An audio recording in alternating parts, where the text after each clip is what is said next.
Frances. Good evening, everybody. Welcome to MCRC Resource Center's 2020 Panel of Experts, our Consultant Corner. My name is Frances Williams. I'm the MCRC Business Pathways Manager. I'm very new with the group, but very happy to be here. We're going to be sharing kind of some of our best practices and what's going on with MCRC, what we've done, where we're at today, and where we're going. But in the meantime, I want to get us started with just some basic guidelines for tonight's Zoom meeting. Please know that the chat function is available. We'd love to know who you are, your company, and a little bit about you, so feel free to put that in the chat. We also are going to admit everybody from the waiting room muted, but if you see that you are unmuted, please mute your microphone. You know, we just want to make sure we're controlling that background noise. We know a lot of you are tuning in from home, and so thank you for doing that line. We're also encouraging you to be an active participant. You know, throughout the entire presentation, please ask your questions. Please make comments in the chat. We're also going to be providing a brief survey. It's going to provide us the opportunity to give you better service. So you'll see that kind of on the next slide. And we do want to make sure that we are providing you with the information that this is being recorded. We want to be able to share this with other entrepreneurs and business owners that can benefit from it. So we have already started broadcasting live on Facebook, as well as are recording this presentation. As we mentioned, we have a poll. Daniela, our operations coordinator, will be putting a link inside of the chat. That'll be a little later on. So I just want to prepare everybody for that. We really want your opinion. It really helps us, especially in these times, to understand what are your needs. I want to start a little bit tonight with the MCRC background. You know, we have such a rich, grounded heritage in the Latino community. Started in 1976, so we have over 40 years of experience in the community supporting entrepreneurs and business owners in their journey and everything that they do. But we moved into our new location really close to Alameda and Federal in 2017. We have a beautiful new building. We've been providing services to the community throughout the Denver metro region for 3 years now. We have incredible facilities, great team, great resources, and a lot of meeting spaces, including a computer lab for our participants and clients. But just like many of you, MCRC was not immune to what has happened with the pandemic. We had to shift a little bit. We had to close for a while. And we had to move towards doing things more online and via Zoom, like channels that we're on today. So we had one of the big things that we marked in this pandemic environment was actually holding one of our own graduations online. It was an amazing experience, and being able to see people, you know, really adapt very quickly was incredible. But, you know, we're doing a lot to support and to communicate with you and our community via online channels. So that includes Facebook, LinkedIn, Twitter. You know, we're reaching out to you. We've got a YouTube channel. So I really recommend that you check us out if you get the opportunity. And also listen for us on Que Bueno Radio. We're always providing content and material for you, so you know what's going on within MCRC programming and what resources are available to you. So please listen to us on the radio as well. So who do we serve? MCRC is really about providing support to those budding entrepreneurs that have an idea for a business. It's about also those folks that want to launch a business. But maybe you're an existing business owner. Maybe you want to manage your business a little bit better. Maybe you want to grow it to the next level. We also are providing support to those business owners who are and will be going into distress. We want to make sure that you have all the information available to help you explore your options. We also support career-oriented individuals. We want to make sure that you have the skill set to grow in your existing career. And also, if you're looking for a new job, or you're wanting to change your career, we've got services for that too. So, you know, our mission statement is really about creating pathways to opportunity. You know, we do believe in the potential of all people to achieve all of your goals, particularly those entrepreneurial goals. And we provide them in two different ways, both with the pathways of business, providing you training, providing you private free business consultation, providing workshops, providing free legal advice with qualified attorneys, providing you navigation for life's challenges that you may need support with. And then we have career pathways. Again, you've got incredible training, workshops, you've got career coaching from some great individuals, and you also have navigation services over there. So, we offer a lot to help support you in your entrepreneurial and business journey. Our consultants are incredible. I'm really excited to get to introduce all of them to you tonight. And I want them to share with you, a little bit about their background. So I think we'll just go here in order, starting with Anna Sanchez, who's one of our bilingual business consultants and instructors. Anna, would you take a moment to introduce yourself, please? Yes, of course. Buenas noches, good evening. My name is Anna Sanchez. I recently started working with Mi Casa Resource Center as a bilingual business consultant. Previously, I worked in economic development, in developing small businesses in the island of San Juan, Puerto Rico.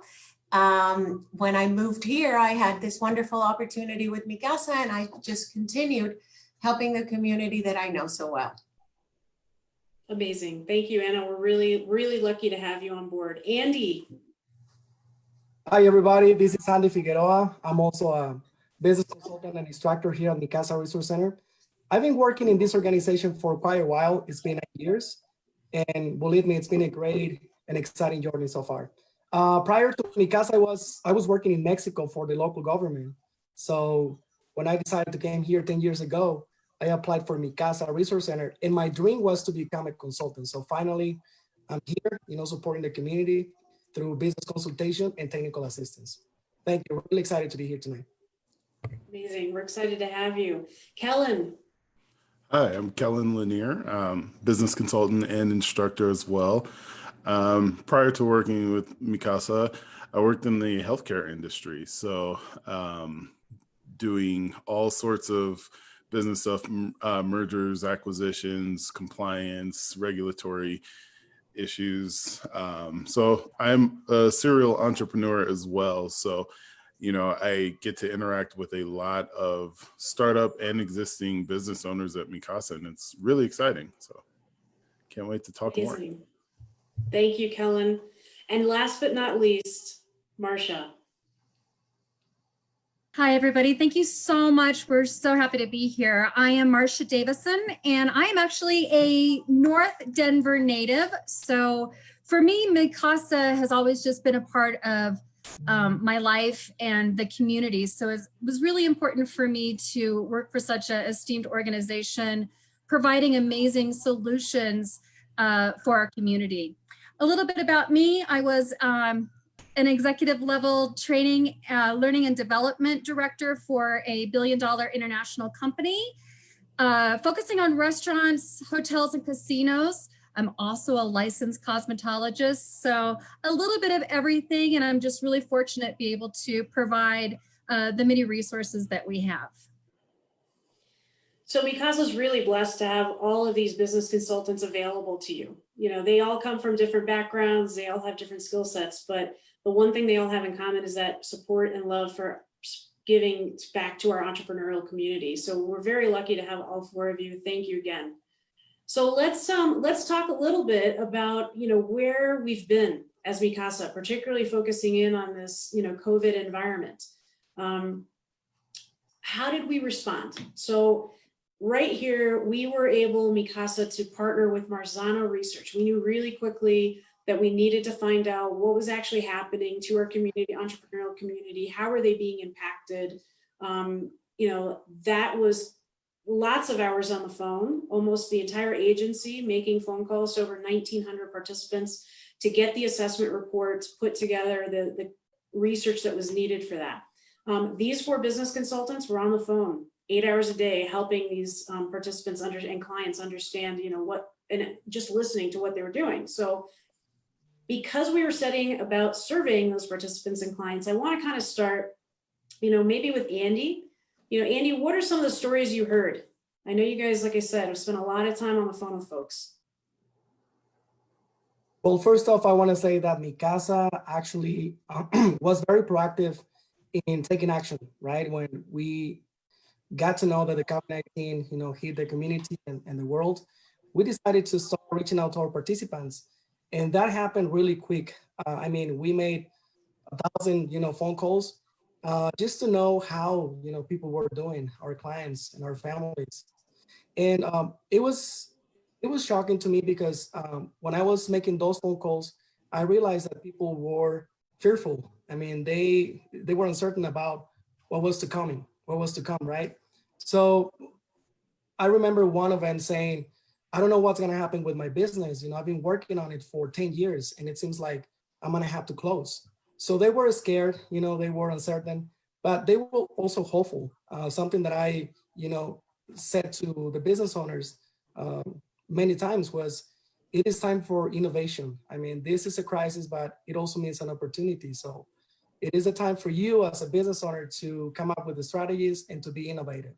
So let's sit down and kind of, analyze the business journey so far and come up with the strategies. So also what I realized is that they were concerned about meeting their basic needs, right? So they were really concerned about that, like, feeding the family, paying the bills and different things. So Mikasa decided to actually create a list of resources that was really helpful for me as a consultant to provide that information to them. They were really happy about it.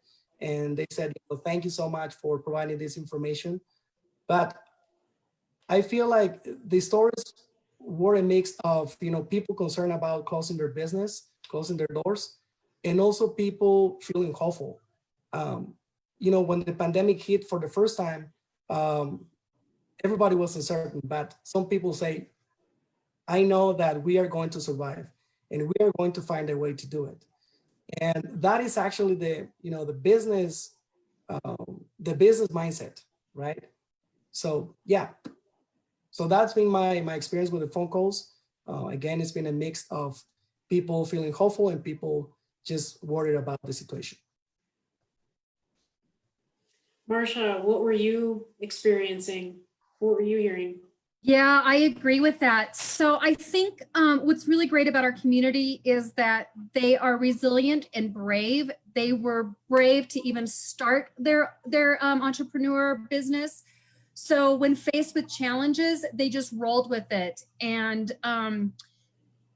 they were so eager and ready to just take on more challenges and be successful and change their business model and be creative.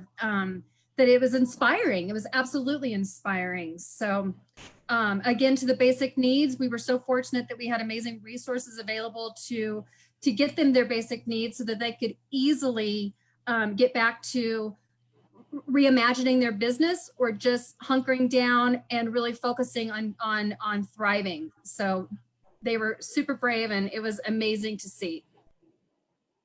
Oh, that's a bright light to hear that, even in the midst of some really dark stuff. But Callan, you went through a whole online graduation, having to shift your program from being in person now to being online, but you were on the phones with folks too. So what were you hearing? Yeah, so on the phones, I really have to kind of mirror what Marcia was saying. You would hear these stories of, oh man, this is terrible. I don't know how I'm going to get through this, but I am going to get through this. So that determination and realism that, hey, this is happening, but I have to figure out a way. So again, it is very inspiring to see, that level of just grit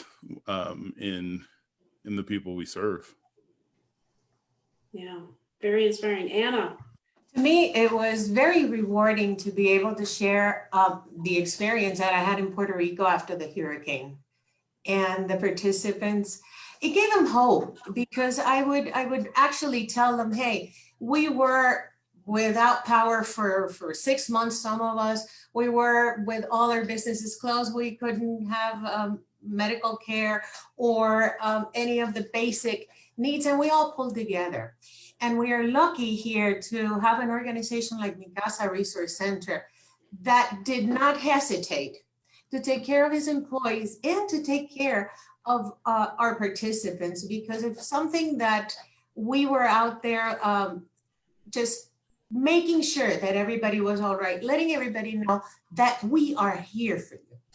So it was very, very powerful. Amazing. So when you first went into quarantine, I know, what were you hearing from your clients that could lead into some of these discussions that you already had? But what were, like, when you were doing one-on-one consultations during the quarantine, what were the common questions that you guys were getting? Did anybody have a catastrophe plan process? I mean, I don't even know how you begin to prepare for this, but was there any sort of plan? Like, what were you guys hearing? Anna, do you want to start us off maybe a little bit, or Marcia? Yeah, well, no, I don't think anybody was prepared for this. I don't think that anybody had a plan. And I remember a constant, what do I do now? I don't know what's going to happen. Nobody's knows what's going to happen. We didn't know what was going to happen before the pandemic. So I just tried to remind our business owners to tap into that resilience and that power that they had, and that trust in themselves and their instincts and their skills when they opened their business. They didn't know if they were going to be successful. They didn't know what was going to happen, but they continued to push, and they continued to have the support of organizations like MCRC. And like Kaylin said yesterday, it takes a village to support a business, and we're part of that village. So Marcia, what were you hearing? Yeah, I'd love to follow up on that. It takes a village. I think what's so great about MCRC is that our community is so intertwined that it was really great to see different business owners really working together to lift each other up. So it's inspiring for me because, we're sort of within our four walls working with each other as consultants, that we lift each other up. So it's great to see that mirrored out in the community, that small business owners are really banding together and creating solutions within their little micro community. As far as a catastrophe plan, I think what we've learned is that small business owners do not have a contingency catastrophe plan. I think it's just human nature to think that everything's going to be great. It's not going to happen to me. And I think we've all learned that we do need to create and build some safety nets within even just our own personal lives as well. Andy, what questions were you getting? And did you see anybody who was really in any way prepared for this? I agree with other consultants. I don't think people were ready for this. I mean, nobody knew that this was going to happen, right? No one was prepared. And as Marcia said, I feel like small business owners don't have a plan B. That is the reality, right? We all expect that things are going to go well, but something like this happens. We need to be creative and try to find solutions.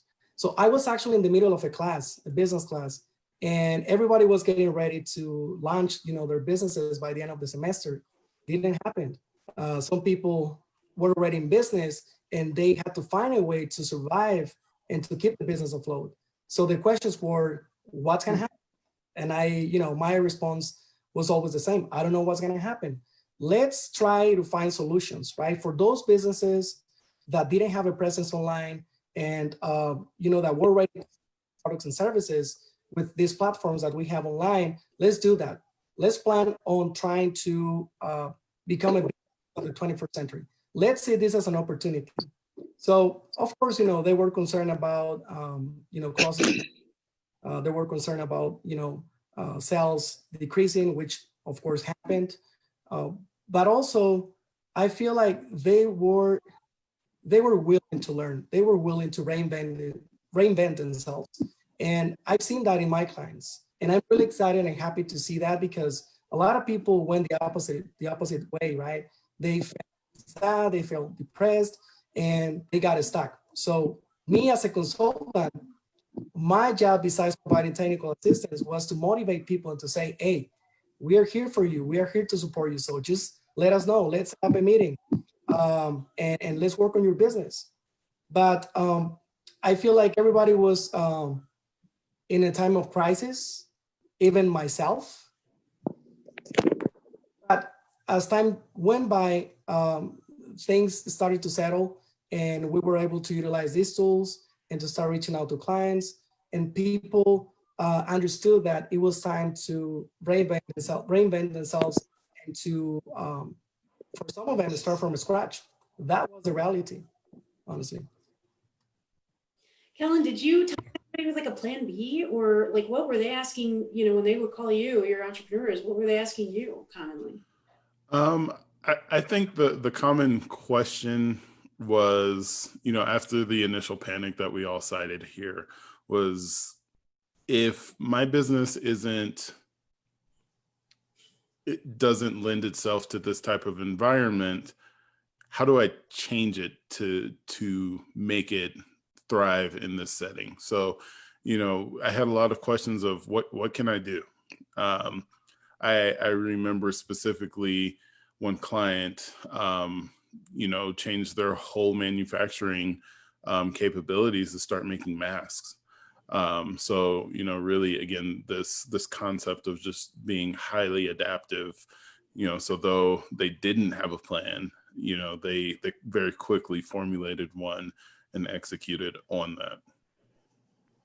Well, didn't you have one that actually like, you know, she put off even like trying to get into any kind of fulfillment center because she wasn't sure, like, what are my liabilities, right? Yeah. Yep. Yeah. So that was another big question. You know, look, this is a time of so much uncertainty. We see all these different permutations of this planning process. You know, some people were, you know, just saying, hey, I don't want to risk it. And some others were saying, hey, I'll take a calculated risk.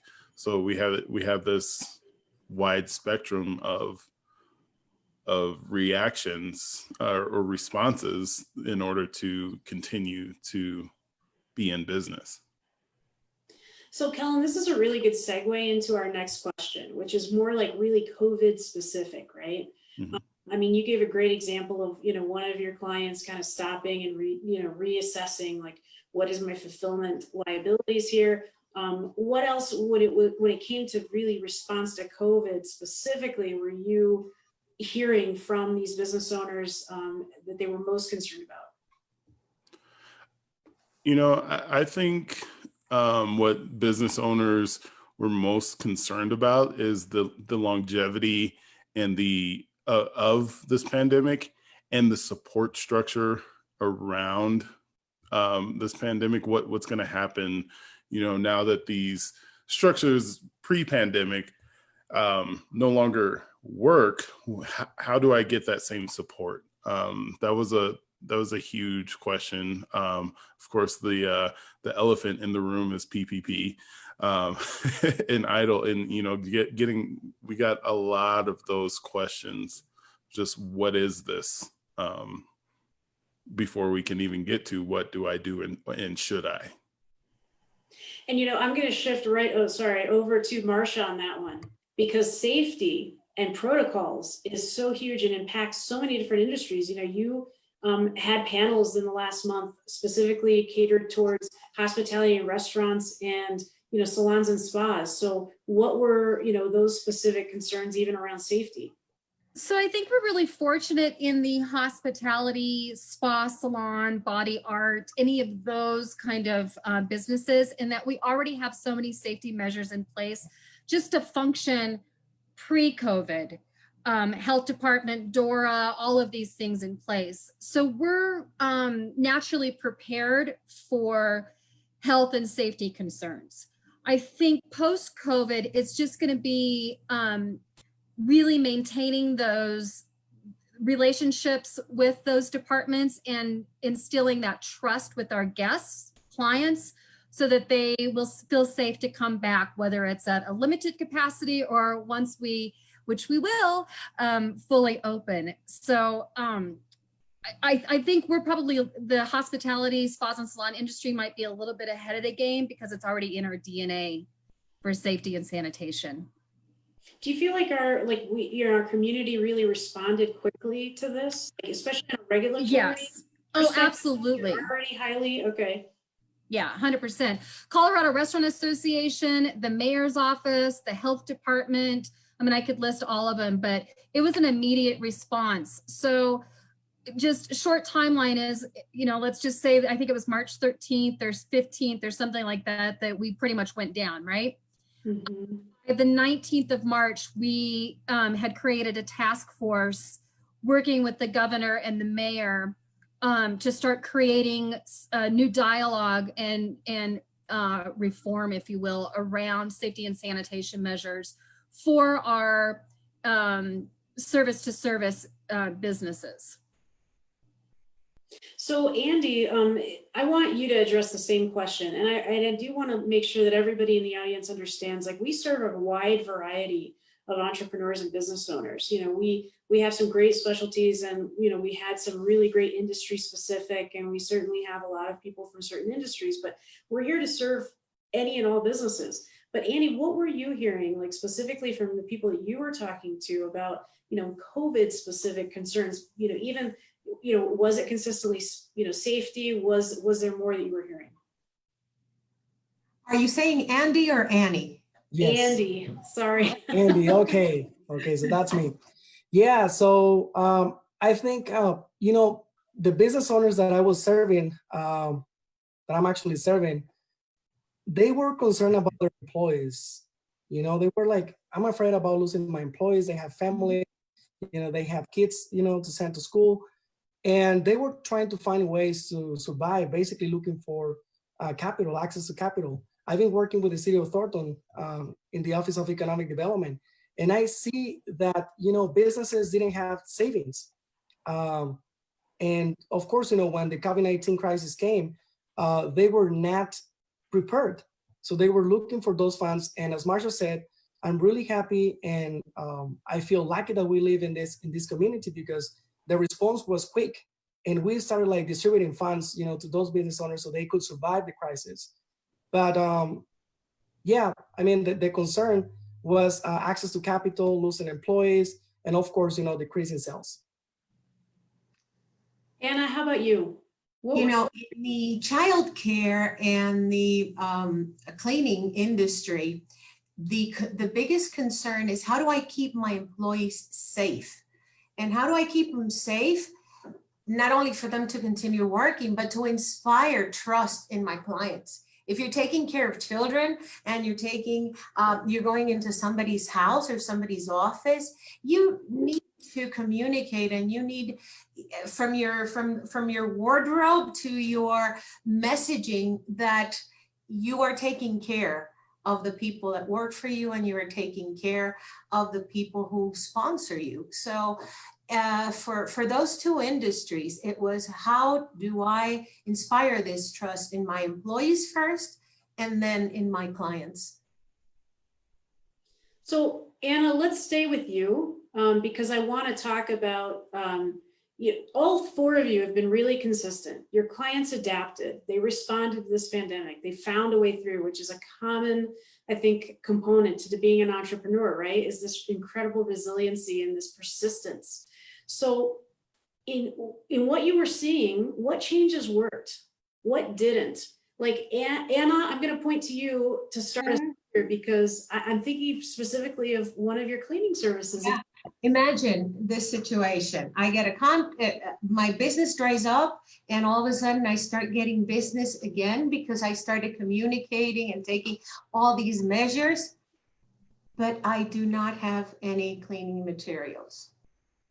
So what do? And I saw this organic collaboration, enlightened model of doing business, and seeing how they shared products, seeing how they made their own products, following the CDC guidelines, of course. But they were so resilient. They never stopped working. They were able to make do with the proper precautions, of course. And it was so beautiful to hear one big, and I don't want to mention names, of course, but one big multinational cleaning service industry providing products to the smaller community of entrepreneurs. So that was really beautiful.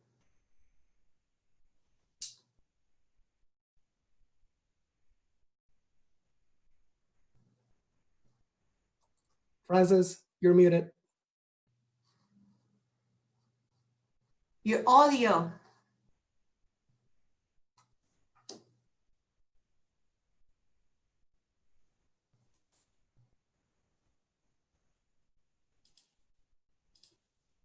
Yeah, We don't see the presentation, but Daniela, can you guys hear me? Daniela, can you unmute me? I did unmute you. You're good. Okay, thank you. I'm so sorry. My Zoom program kind of skipped out on me here, so I'm not sure why it reset and didn't give me access again. So I apologize to everybody watching. We were just going to try and restart here. I actually have a good example of someone that adapted to the crisis. So I have a client in the city of Thornton, and she was selling products like beauty products for women within a Hispanic store in the city of Thornton. And when COVID-19 hit the community, she called me and she was like, what am I supposed to do now, right? I'm concerned, I have no sales, no clients. What can I do? And I said, do you have a Facebook? Do you have a website? So I started working with her, and she was able to create a website for free. And she also created a business Facebook page, and she started selling products online. And after the appointment, like 2 weeks later, she called me back and she said, Andy, I didn't know this existed. So I think I'm gonna start doing this, forever. And also I'm gonna start with my business in different places once we come to normality. So those examples are great because I feel as a consultant that the COVID-19 actually forced, a lot of small business owners to be creative and to become, again, a business of the 21st century. So adaptability is all about that, Mm-hmm. Absolutely. No, thanks for bringing that on, you guys. I really appreciate that. And I apologize. I'm going to start to do the slideshow here again, so we can kind of just have that. Of course, it starts from the beginning. My apologies. I am thinking of specifically Kellen with this next question in mind, because the other night you had a business owner on your retail presentation, and she was a saddle shop owner. Mhm. I think she actually had a little bit of an advantage already having an online presence, but can you share a little bit about that and what her pivot was and how it worked and what didn't for her? Yeah. So, so this particular panelist pivot was really underway a little bit before the pandemic, but really she had to, just lean into it 100%, and move completely from in person to online. And the unexpected kind of consequence of that was that her business is catering to the outdoors. So she had to not only move her whole business model, but adapt to a higher volume that, without these structures in place that she had before. So really creating these new pathways to success for herself in a changing world, so yeah, that was a really fascinating, story. Marsha, what were you saying? What changes worked? What didn't? Yeah, well, it's the story I shared with you all last evening, so I'll just keep it brief in that. So I teach La Receta, which is our mobile food business, mobile incubator. And we had one of our students who was going to open a mobile food business, and then the pandemic hits and we saw what happened with the restaurant world. But she had a cleaning business for years that pre-COVID wasn't doing well because there's the market saturated. She pivoted her business to, and I'm gonna cry, to include COVID protocol. And she also implemented being able to provide, plexiglass construction around for like convenience stores and things like that. So it's remarkable what she's done in a really short amount of time by being able to swerve and reinvent a business that wasn't thriving prior to COVID. And now she's economically successful and vital because of COVID. And Wow. because of your help too, Marcia. Well, I know you- Yeah, Yeah. for sure. And Marcia, don't ever apologize for showing that level of emotion. I think it really reflects like how much you guys really care about your clients and the people that come walk through the Mikasa doors. You know, that's something that I think all of us are really committed to now more than ever. So I love that you shared that and were that emotional with us. So let's talk about here and now, right? We talked about what we saw, what we were doing. Let's talk about where we are right now today. So Kellen, how are you communicating with your clients? We had to pivot. We had to start working remotely. You know, we started doing all these Zoom things, but you know, was that something that your clients were prepared for? At first, were they prepared? No. But again, if there's one thing about entrepreneurs, there's one characteristic, it's resilience in a changing world. You know, they really just adapt like that. You know, I think that, you know, from a social psychology standpoint, you know, there's a certain amount of behavioral intelligence that an entrepreneur has to have. And, you know, we just really saw that with our participants. Is there was this week or so of shock, and then it was just, nope, I'm getting back on it, and really, you know, drawing from that emotional bank account, and when they could, and putting it back in later on, just to keep going. So it was really amazing. Yeah. Yeah, no, I love that. Andy, you saw like some really interesting things, I think, up front too, with how, you know, you started communicating with your clients. Can you share a little bit? Sure, yeah. So I feel like communication is work in progress, right? It's a process. It's been a process for me as a consultant. It's been a process for my clients. And at the beginning, I invite my students to communicate with me through Zoom and by phone. But of course, you know, they were at the beginning, they were like, I don't think I want to do that, right? And most of them didn't know what this application was. And I'm talking about Zoom. So it was kind of hard. But then I feel like they were, as Kellen said, you know, that is one of the entrepreneur mindset characteristics as well. They adapt very quickly. So I invited them to have consultations online, and they started coming in, and it worked very well. But some of them didn't do it, and I was like basically pushing on them, hey, we need to meet, we need to work on your business. And slowly but surely they started doing that. So I feel like as we are adapting as an organization, business owners have to adapt themselves as well. And this is the new world. I mean, it's as I said, the COVID-19 is actually forcing us to change and to utilize these online tools in the new world, basically. So communication, again, is a work in progress, but at the beginning it was kind of difficult. I had to teach people how to use Zoom, for example. They will say, you know, I rather call you on the phone and just have a conversation. And I would say, you know, I don't think that's going to work because I need to show you something on the screen. So can you please download the Zoom application? And they started doing that. So it was amazing to see that. I have clients that are immigrants that came from Mexico. They are not familiar with technology, but they were willing to learn and to be open to using these technologies. So it's been an amazing journey. Francis, I think this is Or Anna, how are you keeping in touch with your clients? Like, I mean, you know, again, we're shifting, right? So Zoom is one tool. What are some others? well, it's like I said, it's the silver lining of this whole terrible thing is that we were forced to learn something, and I'm speaking on my own experience. Phone wasn't working for me that well, so I decided, okay, I have to do this. I have to learn this. I have to do it for my participants. And to me, it was such a satisfying feeling because I can tell them, hey, if I can learn it, if I did it, so can you. It's this simple.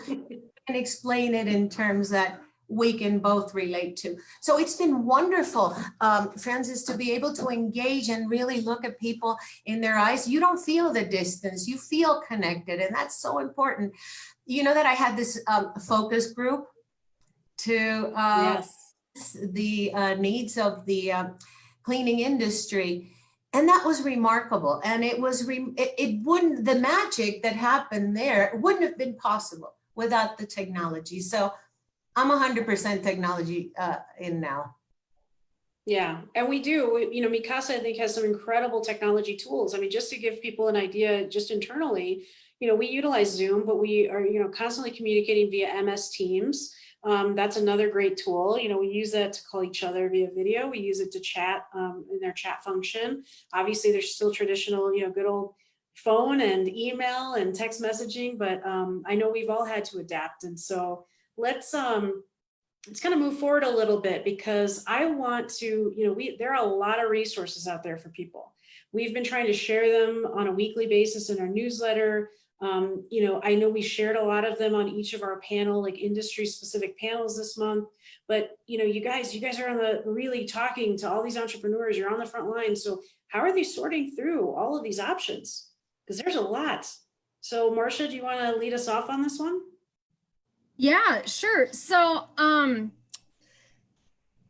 well, this is a great question. I have a pretty solid email list of specific sort of participants, right? So I've called it and I've figured it out. I've asked them how they prefer to be communicated with, all that good stuff. And then as information comes in weekly, I send out sort of a, hey guys, this is what's going on in the world of restaurants or cosmetology or skin arts. So that they have what it is, why it is, and how to get there.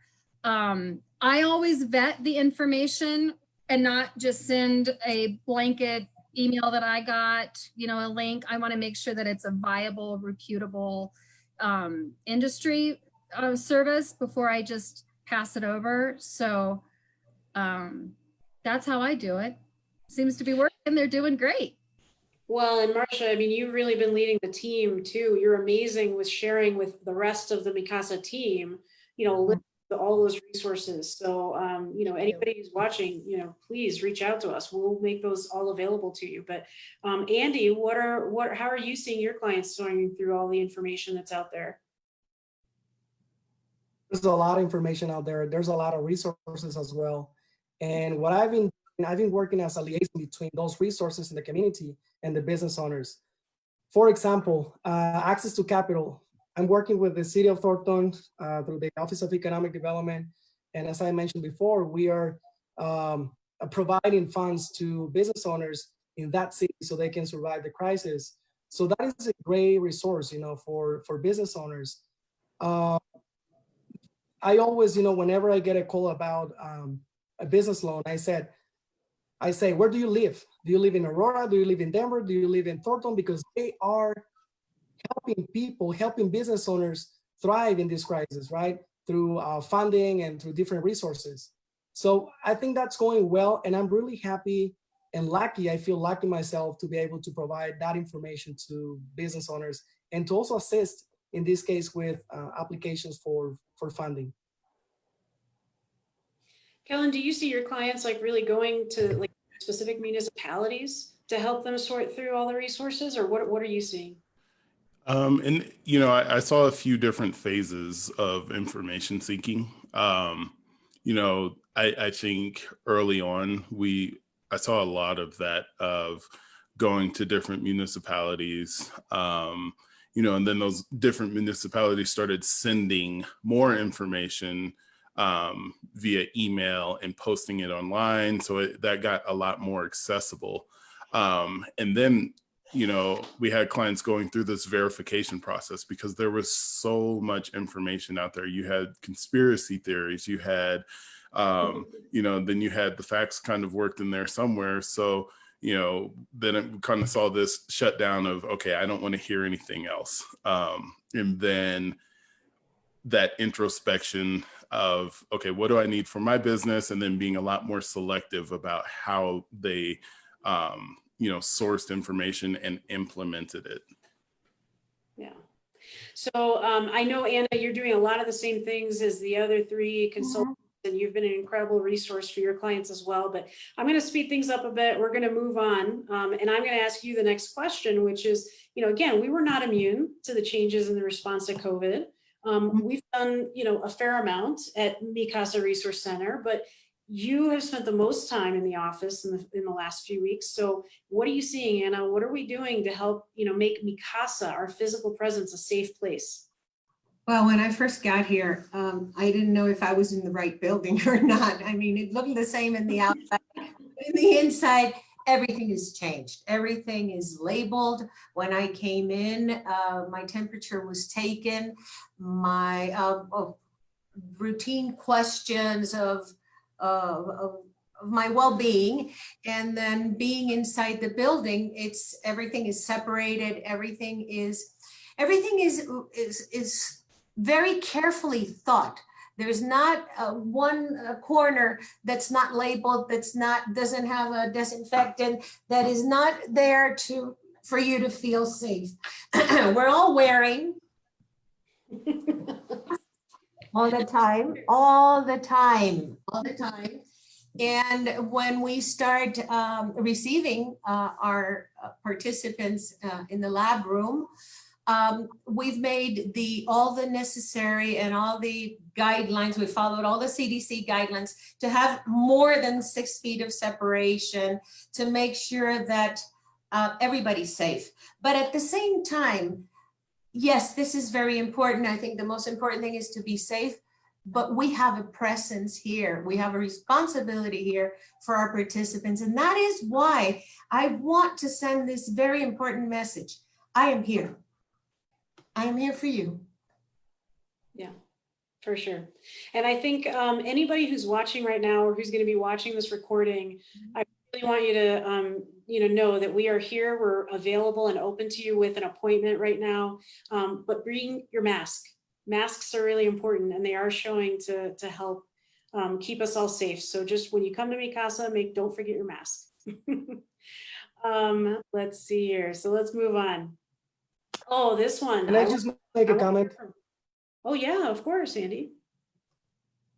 Yeah, it's about the last question. So besides all the healthy measures that we are taking at MCRC Resource Center, I would like to say that I'm really proud of the organization that I'm working for, because besides all these new policies that we have implemented in the organization due to the COVID-19, we are also doing these webinars, these panels, right, in order to respond to the crisis and to support the business owners. And I'm really happy about that. One of those examples is the series of 4 webinars that we did, in order to help business owners become an online business or have a presence online. And that was really necessary for those businesses that were operating as a traditional business, right? And they actually made the change because of that information. They didn't know, they didn't have it available. And I just wanted to say that I'm really proud of MCRC for doing that. And I'm sure that, the community also appreciates that. That's a really kind thing to share, Andy.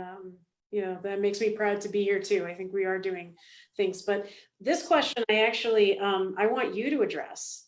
So I know all of you guys, have, experience with this. I mean, but Andy, I want you to start us off. Like, what's a typical consulting appointment like at MCRC? Let's give people an idea of what they can expect besides having to wear a mask when they come to visit and meet with us.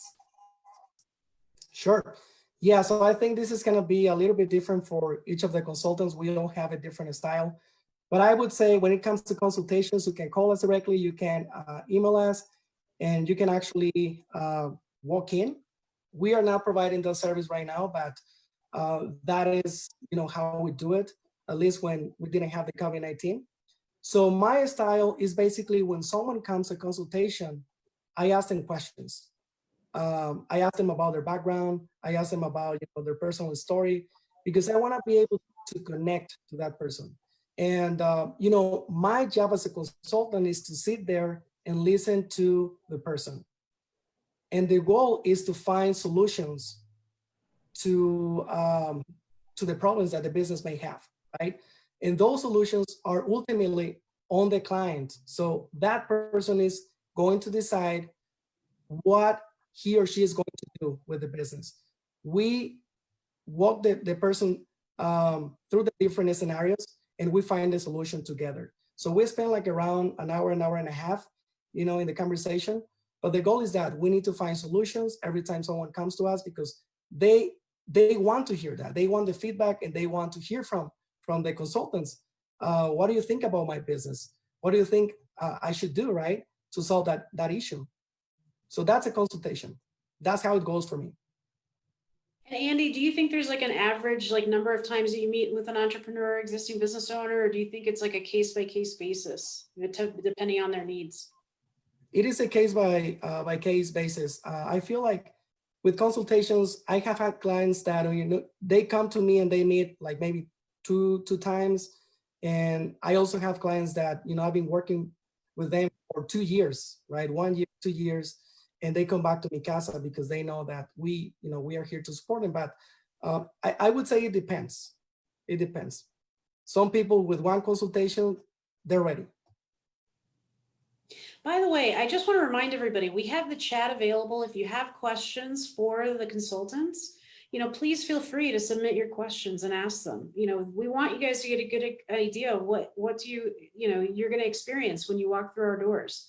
So, Marcia, you have a very, you deal with a lot of hospitality and restaurant entrepreneurs, a lot of spa and salon. What level of support, how many times do they need to come and sit with you? Or again, is there an average? Yeah, I have a really wide and diverse clientele base, participant base, and I love it because it keeps me excited and challenged, and that's also how I personally grow and change as well. I am not a person that would prescribe 1 visit or 100 visits. It's really up to them. We have so many different opportunities for programming as well, not just on the business pathways team, but career pathways as well, that we work so closely together to really create so many different opportunities for prosperity. That, sometimes we meet about what we think is going to be one issue or topic or, creative process. And 6 months later, we've completely changed, what our initial consultation was about. So I have some that I talk to daily, whether it's via email or, back when we could call each other. It really doesn't matter. I'm here for them 100%. Whatever level they need, I can walk through fire with them, or I can just be slow, steady pressure in the background for them as well. They sort of choose their pace, and I'm here 100%. And you bring up an excellent point, Marcia. There is a lot of cross referral, I think, between our career pathways team and the business pathways team, because a lot of things that, maybe somebody comes in and they want to acquire additional skills in their industry, but then they find out, oh, you know what, I actually like the thought of becoming my own boss, right? So then they're brought over to our side, and vice versa, right? But Kellen, Andy said something earlier, which is he can spend a lot of time, either an hour to an hour and a half with his clients. How are you supporting? How long does it typically take for you to get a good idea of, what this entrepreneur needs and how you can assist them? Yeah, I think it's about the same. Most of my consultations are about an hour. If we really have to dive deep, then we may go as long as 2 hours. Typically what I like to do, especially in those first consultations when we're just getting to know each other, is do just that. It's often very intimidating the first time coming in and spilling your guts as a business owner to somebody that you don't know. So there is this level of just, hi, how are you? that, you know, we want to communicate to new clients, and then slowly at their pace, you know, digging into things. I have clients that tend to fall into two buckets, that, you know, one being, hey, I just need to know this one thing. And two, hey, I need I need comprehensive solutions here. And we'll schedule out for the next 3 or 4 weeks, consultations that we can just sit down, and go through things stepwise, and, you know, and achieve objectives. Yeah. Anna, what's your experience like? How do you typically experience, you know, what are your typical consulting appointments like? Yes, my style is very similar to Andy's and Kaylin's, in the sense that I try to establish a connection first. I try to listen and understand where you're coming from, where you are, what you need, and I will perhaps try to meet you. Not perhaps. I will meet you where you are, in terms of understanding what moves you, and understanding if what you need is classes, if what you need is consultation, if what you need, and doing the holistic approach that Marcia mentioned, working with careers pathways. And also another very important thing that we do that I think that sets us apart is our navigation services. To be able to tell a participant that, hey, if there's an obstacle that you need to overcome that doesn't necessarily have to do with the business, we can help you. We can help you, and we're there for you. So yeah, that's my typical consultation. Amazing. All right, let's move on. Again, we're focused a lot on just meeting participants where they're at, making sure that they have the resources, whether that be the advice that they need on their entrepreneurial journey, or, you know, giving them the life skills and the job skills that they need, or navigation, as Anna just greatly pointed out. Thank you for sharing that, Anna. But what are the most common kind of business resilience strategies that you're sharing today with your clients? Andy, do you want to start us off? Yes. You know, I think as a business owner, you need to focus on the positive aspect of things, right? I know it's hard. It's not easy, but we need to look at this crisis as an opportunity, right? And that's been my experience with my clients. They are hopeful, you know, they are working really hard to come up with the strategies, to come up with solutions in order to keep businesses afloat. And that's been amazing to see. Some people, you know, have told me, Andy, you know what? I'm actually taking this time to be with my family, to exercise more, to meditate, and to do things like that. So I believe that everybody, you know, our clients are doing a great job in that sense. I haven't met with a client that, you know, says the contrary. It's always the same, right? I'm here, I'm working really hard. I don't want to close my business, and I'm trying to survive this crisis, and I will. So it's been really amazing for me to see that motivation, and that has to come from within. So I'm really happy to see that our community is really resilient, and that they are working really hard in order to keep themselves well as business owners, and therefore the business as well. So Kellen, what kind, like, the business resilience strategies are you seeing and you're addressing with your clients? Yeah, so you know, a lot of strategies that I'm offering really center around action. You know, there tends to be this, you know, this reaction to just kind of freeze up and, you know, oh, what do I do? What do I do? Sort of thing. But just to keep pushing through, you know, but in being resilient, also taking that time to figure out, you know, what is the best way forward. This is a very unique time where, you know, as a business owner, you really can just say, hey, this is what I'm going to do. I'm going to figure out this whole new segment, and I have the time. So also, helping our clients be comfortable with taking a pause and just reevaluating, what's the next best step. Marcia? Yeah, I love that. I think of particularly the clients that I have, they've sort of become the Illuminatus. They are enlightened and revealed in what is working and then what wasn't working. So I always say, okay, what's causing you stress? And then let's take that apart. Maybe it's not serving your business anymore and we can put it over here on a shelf, but let's reveal what is working and let's capitalize on that. So I think that they've been, just remarkable in creating new processes, whether it's social media, like to what Andy was saying, or new avenues for revenue. I had hairstylists that couldn't physically do hair, but they were putting together, thank you very much, little hair coloring kits and sending them out to their clients. So finding different avenues of being smart and funny and making it work. So yeah, it was great. Anna, you had such an incredible business resilience story on your panel this last month with Fatima Boylan with Boylan Cleaning Services. Yes, Can you share a little bit about, like what you explored with her? Oh, you'd have to tie me to the chair to get me not to share that story. Fatima is amazing.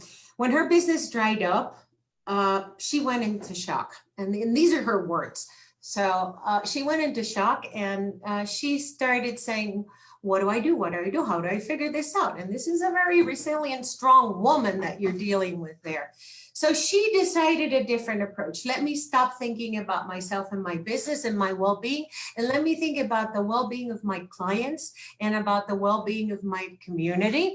So she created this protocol and she made a mailing list to all her customers, her friends, her neighbors, and all of a sudden people started recognizing her not only as somebody that cared, but an authority, a well-informed person that could actually help them. So her business is booming again. And this is something that is very important right now, is that your message is sensitive to the situation.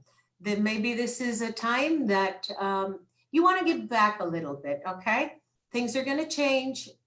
This too will pass, and you will be remembered for the way you behaved. Oh, absolutely. That is such a great point. But I want to focus in. We have gotten a lot of feedback, a lot of questions from our participants and clients about marketing. So I want to go back to the specific industries that we heard from, you guys covered in our industry specific panels this month. Andy, you had a construction panel. So can you talk about, and we even had one of our board members of Mikasa, Jessica Acosta, speak on your panel. And what is the construction industry doing as far as, shifting their marketing strategies? Sure. The construction industry is one of those that is still thriving, even though, they have lost lots of business, but they are still thriving, at least in Colorado. So when we met with this panel of experts, they were saying that even though their businesses are doing okay, some contracts are on hold and they cannot, continue on those projects, continue working on those projects. So some strategies, and I think I'm gonna speak about, small business owners that are within that industry, people that we serve. Something that I been telling my clients is, you need to have a presence online. You need to have a list, Facebook page. You need to have a website. You need to utilize the different internet tools that you have available for your type of business. And we can talk about Home Advisor, Angels List. We can talk about, Google ads and all those things, right? That we can use in order to maintain sales, to increase sales. But of course, small business owners are being affected by the COVID-19, but they are still thriving. And some people that didn't have a presence online, they decided to do it, right? And to get more clientele through those platforms. So that is one of the strategies, and I would say the most powerful one that is being implemented right now in the construction industry and across all industries. And if you ask me what is the most popular, social media platform, I would say Facebook. Instagram.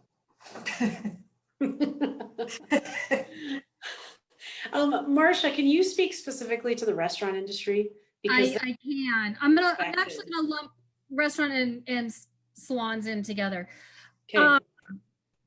Because they both had amazing social media responses, right? Because it's the relationship that you have with your guests or your clients is so intimate. I mean, my hairdresser knows more about me than maybe my doctor does. I don't know.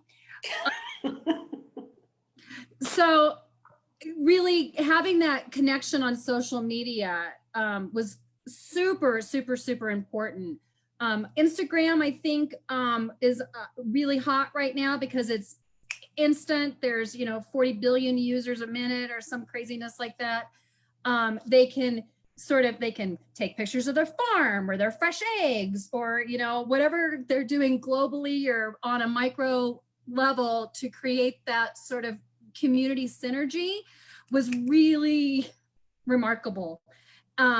We talked about on the panel of experts about having that daily communication immediately with your guests from a restaurant standpoint of like, yep, we get it, but we're going to create new protocol. We are going to do curbside. We're going to do to go. We're going to constantly relay information. That was super important because you're not alienating your guests because they're still hungry. They still need to eat.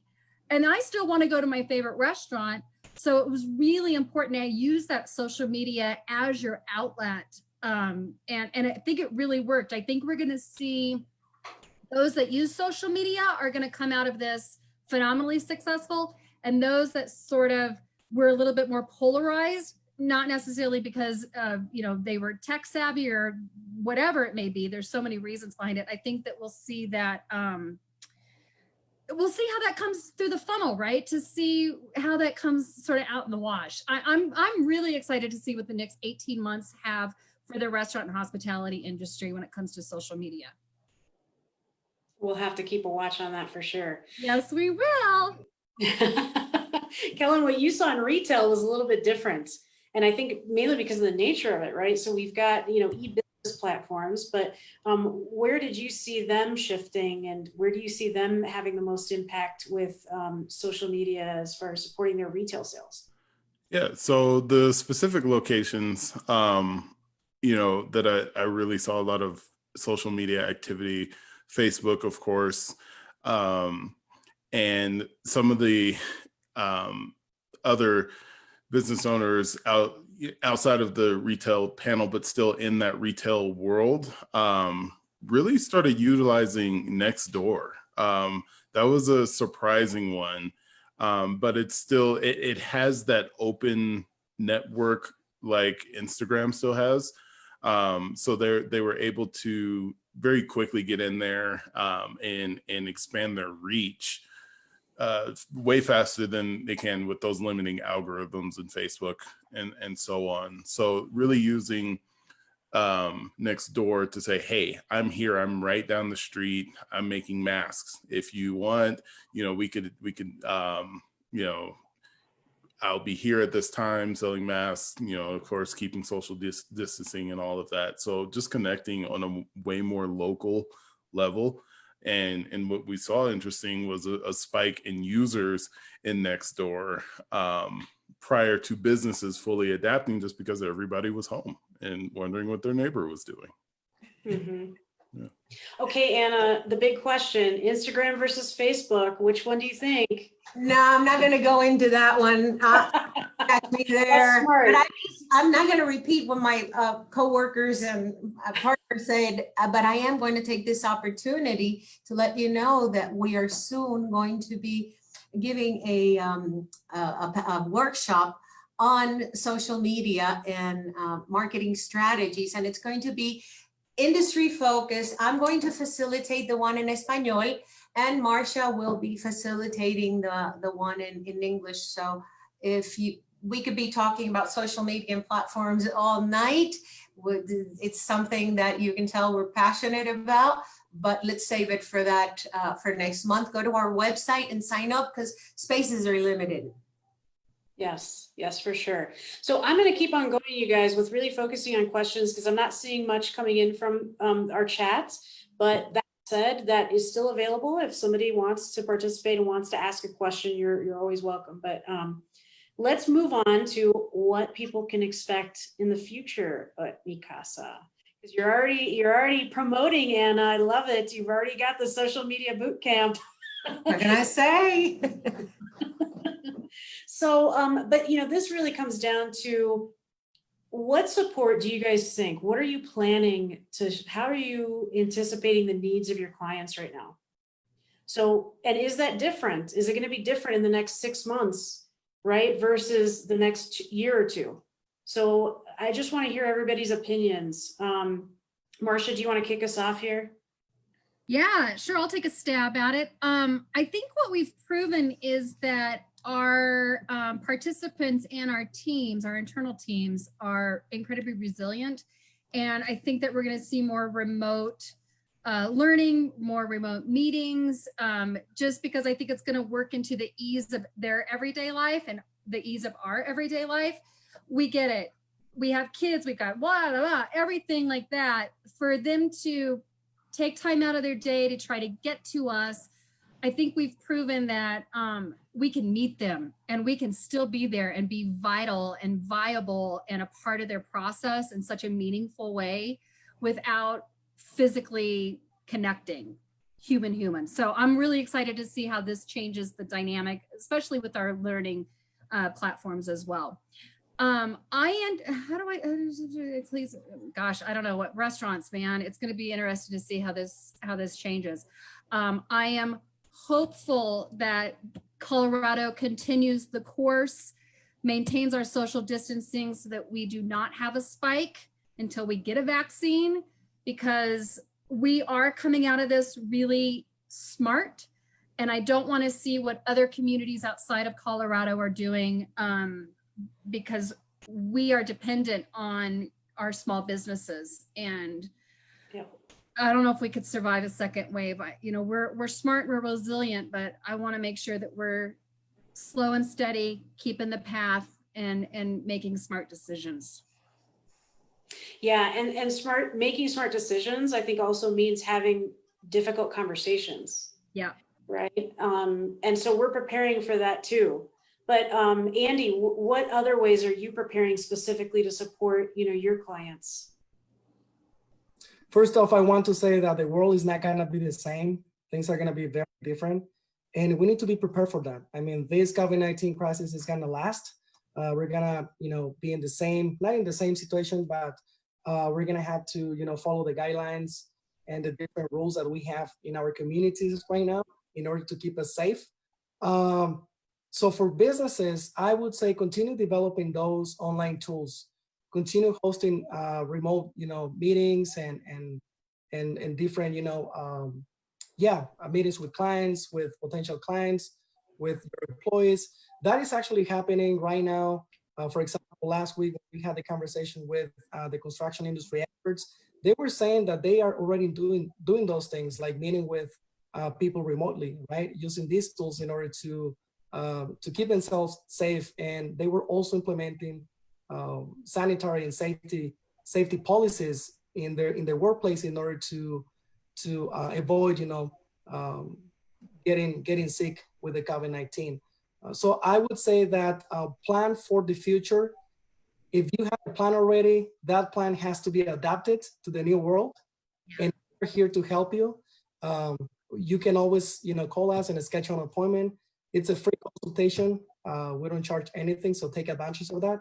And it's all about planning. If you didn't have a plan B before, now you have to have it, because this is going to continue and businesses are adapting, and the ones that are falling behind is because are not adapting and don't have a plan.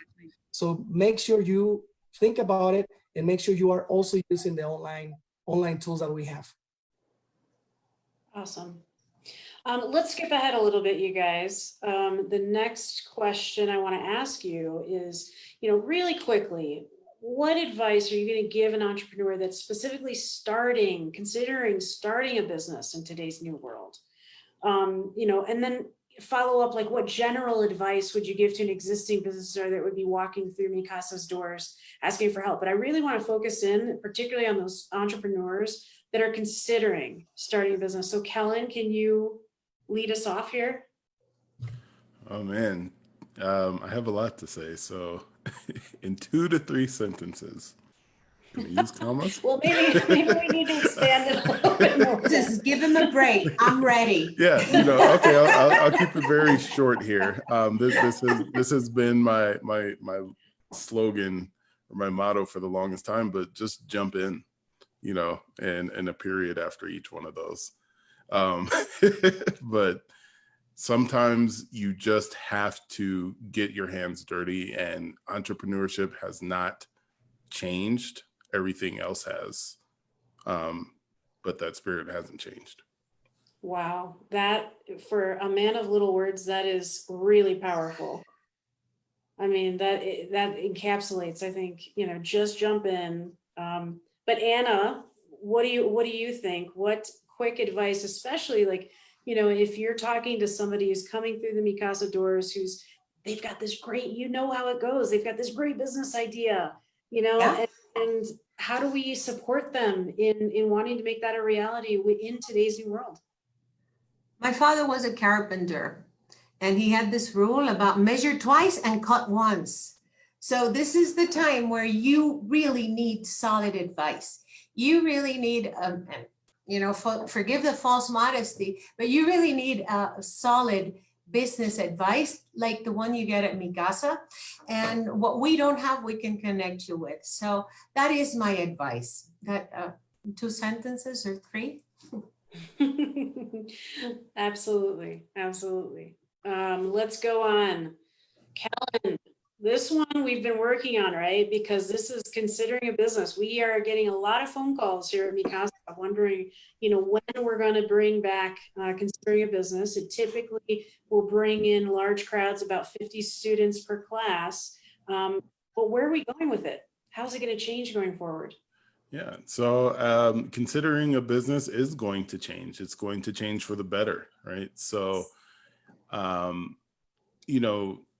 most people join considering a business because they're looking for something more. They want to start something for themselves, but it's still not clear. But what is clear for them is they kind of want to get off this merry-go-round of the same thing over and over, and we're really catering to that so that considering a business is going to be a lot more accessible than it was before. It's going to be in a shorter mixed format as well. So we have this this constant message here of remote.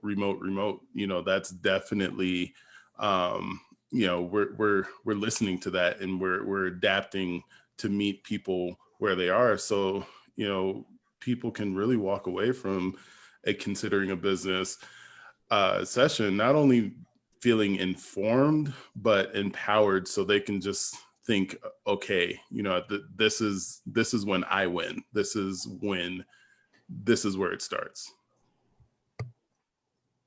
Yeah, absolutely. I think we've got a lot of amazing adaptations coming ahead. Considering a business is definitely one of them. And I'm really excited about what, Marsha's putting together specifically for the food business. And, the fact that Anna and Andy take all this content and they make it accessible to our Spanish speakers, in our community as well. So everybody's benefiting. I just love it. So, but I want to shift. We have some amazing things happening in support of food businesses. And Marsha, we're so lucky again to have your expertise, to have your experience, to not only in building the curriculum, but also just in the knowledge of the industry. So can you share with our viewers and the ones that are going to be watching us as well, in the coming days and months, what do we got in store? What's being offered for any clients that are interested in starting a food business?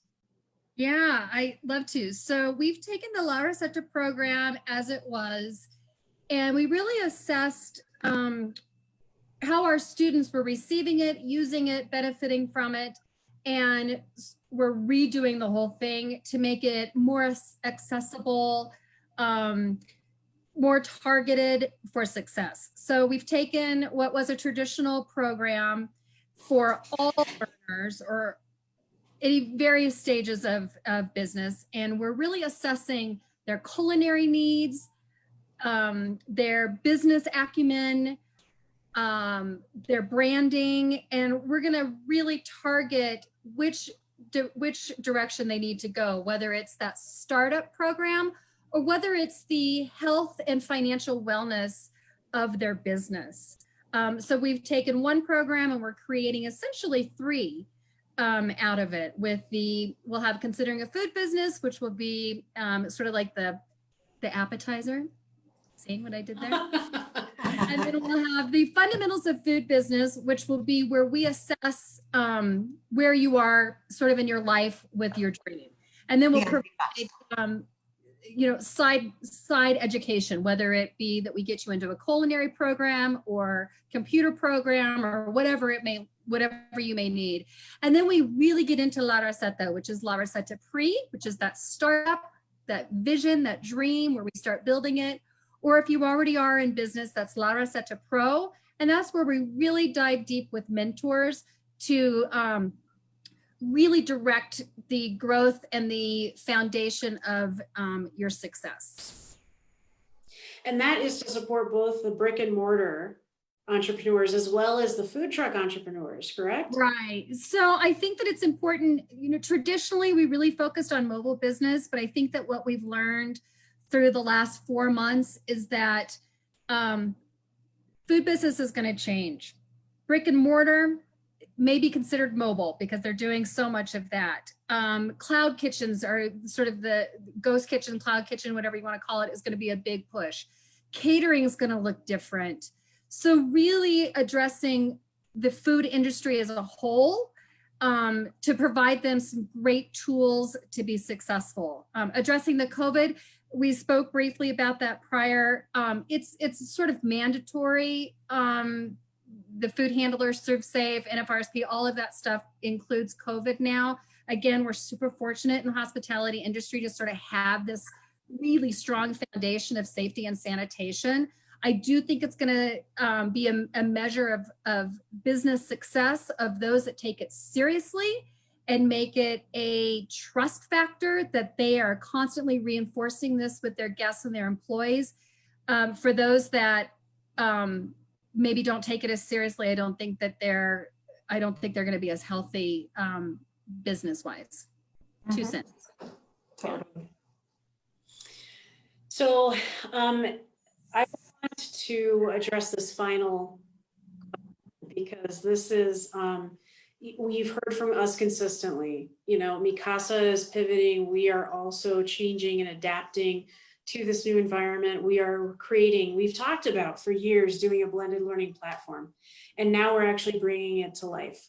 So you're going to see on our blended learning platform, the programs that you consistently seen from us, which have always been the most popular, that we will probably have in some cases continue to offer in person, but we are going to start offering them and creating them in online, right? So you've got, Marcia gave a great background on what you can expect from La Receta. We've got, Considering a Business, like Kellen talked about. We've got Business Success. We're looking at creating modules that are specific to whether you're planning a business or launching a business, or if you just need help to come in to manage your business, and to even grow your business. We're going to have those resources available for you. And that content will be, again, meeting you where you're at, meeting you on the tools and the resources and the technologies that you're using day in and day out. If you are on your phone, your smartphone, 24/7, we have a program that will be offered for you. So I want to make sure that everybody understands too, we're not going to lose that one-on-one personal contact with you. That is the heart and soul of what Mikasa has always been. And we're really sensitive to that and being able to continue that heritage and that legacy into the future. So when you walk in through our doors, our hope is that we continue to for you to feel that embrace from the Mikasa support team and your consultants. So just know that all of our consultations are free. The programming, there is a financial commitment, but there's support for that. And you will have the opportunity to have private consultations. So whether those are, and again, meeting you where you're at, if you prefer Zoom, if you prefer phone, if you prefer, meeting in person, we're going to have those offerings. However, it's also going to be in private, right? So you can really get the support that you need that's custom to you. So we're just so happy that everybody has been able to, be with us tonight. I really want to thank all of our consultants. Again, I just think the world of all of you, and what you're doing to support our entrepreneurial community does matter. And you're all contributing, and I'm just so proud to be a part of this team. So I know we had the window open for some questions. I don't think we have time for that, and I didn't see any questions come through, but I think we answered a lot and we shared a lot tonight. So I'm really excited about that. But I do want to remind people, and Daniela has already put into the chat box that we have that poll. So I mentioned that at the top of our call, that again, we care about being able to serve you better. And we want to be able to give you the advice and the content that is really going to make a difference for you. So take the time to click on the link, answer the questions. There aren't very many, I promise. And let us know your opinion. We value it so much. I also want to make sure to share with you, go to our website. We have incredible resources that are specific to your small business, but also resources, again, supporting that business pathway that you're on, right? But also specific to the career pathways, the person who's wanting resources because they want special support within their current job, or they're looking for a new job. And then if you're still struggling, with basic needs, one exciting program that I really have I'm so honored and so grateful that we get to help, be a screening partner for, is the Left Behind Workers Fund. Today was a really big day for the Dreamers and for the DACA program in the United States. The Supreme Court, yes, we are really celebrating that here at Mikasa, and we believe in the power of our immigrants, and again, supporting them in the contribution that they make to the economic development and vibrancy of our community. But we're here to help support you, and we're very excited to be able to, be a screening partner where you're going to get the resources, the financial support that you need, even if you can't qualify for the U.S. federal level. In addition, we want to share that the City and County of Denver is providing a small business town hall on Monday, June 29th. We have been asked to be the Zoom sponsor, and we are providing Spanish translation services for you. So please, we'll look for our website. We'll be sharing the information and the link to register on our newsletters. So keep in touch with us. And I encourage you to call us or to email us. Again, the consultations that you will have are free, right? And you can reach us either at consultations@mikasaresourcecenter.org, call in the main line, but also I encourage you to reach out to Laurel. Laurel Hayden is our recruiter. We love her. She's amazing. She has such an incredible resource for you and can direct you to the best possible, consultants and the best possible programs to help support you in your entrepreneurial journey. So do not miss out getting a chance to talk to Laurel. And then I also want to encourage everybody to follow us. Follow us on social media. We too, just like you, are starting to share more content. Tonight's presentation was broadcast live on Facebook. It'll be available again on Facebook. It'll be put up on our YouTube channel. We're going to make sure to share that across our networks on LinkedIn and Instagram and Twitter. So please follow us, keep in touch with what we're doing and where we're going. And again, thank you, everybody. Really appreciate everybody's time and participation in tonight's panel. Blessings to everyone. Have a good night. Thank you. Buenas noches. Buenas noches. Good night. Yes. Good job. Bye. That was fun. Mhm.